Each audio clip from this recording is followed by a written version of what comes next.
ইনশাআল্লাহ সারা রাশিগঞ্জের একজন সাধারণ কৃষকের সন্তান হিসেবে, সারা রাশিগঞ্জের একজন সাধারণ মানুষের সন্তান হিসেবে আমরা সারা রাশিগঞ্জে ধানের শীষ ফিরে আনবো ইনশাআল্লাহ। আগামী দিনে সততার সাথে আমরা কাজ করব, জনগণের প্রত্যাশা অনুযায়ী কাজ করব, তারেক রহমানের নির্দেশ অনুযায়ী কাজ করব।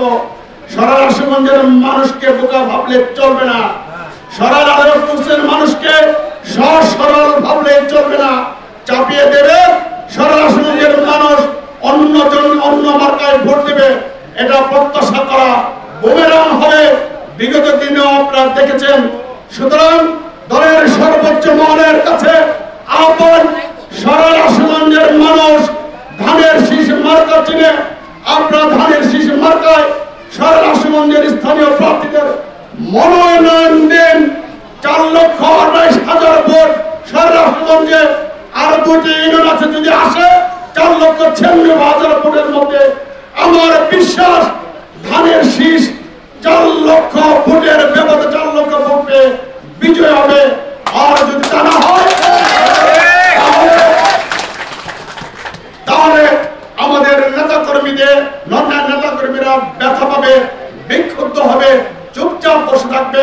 ভোটের সময় হয়তো ভোট দেবে, কিন্তু যারা এতদিন কষ্ট করছে, যারা এতদিন রাজপথে ছিল, তাদের কথা, তাদের বক্তব্য যদি হাইকমান্ড বিবেচনায় না আনে, তাহলে আমরা মনে হয় এই বগুড়ার গাবতলীকে সারা রাশিগঞ্জকে আমরা হারাতে পারি।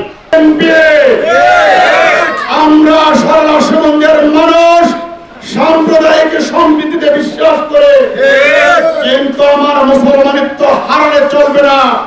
মুসলমানের বিধিবিধান অনুযায়ী আমাকে চলতে হবে। মদিনা রাষ্ট্রে রাসূল সাল্লাল্লাহু আলাইহি ওয়াসাল্লাম সকল ধর্মের লোকদেরকে অধিকার দিয়েছে, কিন্তু এই না যে আমি তাদের আচার আচরণের সঙ্গী হয়ে যাব। আমার বক্তব্য আমি দীর্ঘায়িত করব না। এই আমাদের সারা রাশিগঞ্জের মানুষের আসন হচ্ছে ধানের শীষের আসন, ধর্মপ্রাণ মুসলমানের আসন। সুতরাং শহীদ রাষ্ট্রপতি জিয়াউর রহমানের এই ছুঁয়ে যাওয়া এই মাটিতে ধানের শীষের মার্কায় দিতে হবে। অন্য কিছু সারা রাশিগঞ্জের জনগণ মানবে না। তখন আগামী রাষ্ট্রপতি তারেক রহমান বাংলাদেশের একটা ঘোষণা দিয়েছিলেন, বলেছিলেন সারা বাংলাদেশের প্রত্যন্ত অঞ্চলে কৃষক সমাবেশ অনুষ্ঠিত হবে। তিনি কেন করেছিলেন?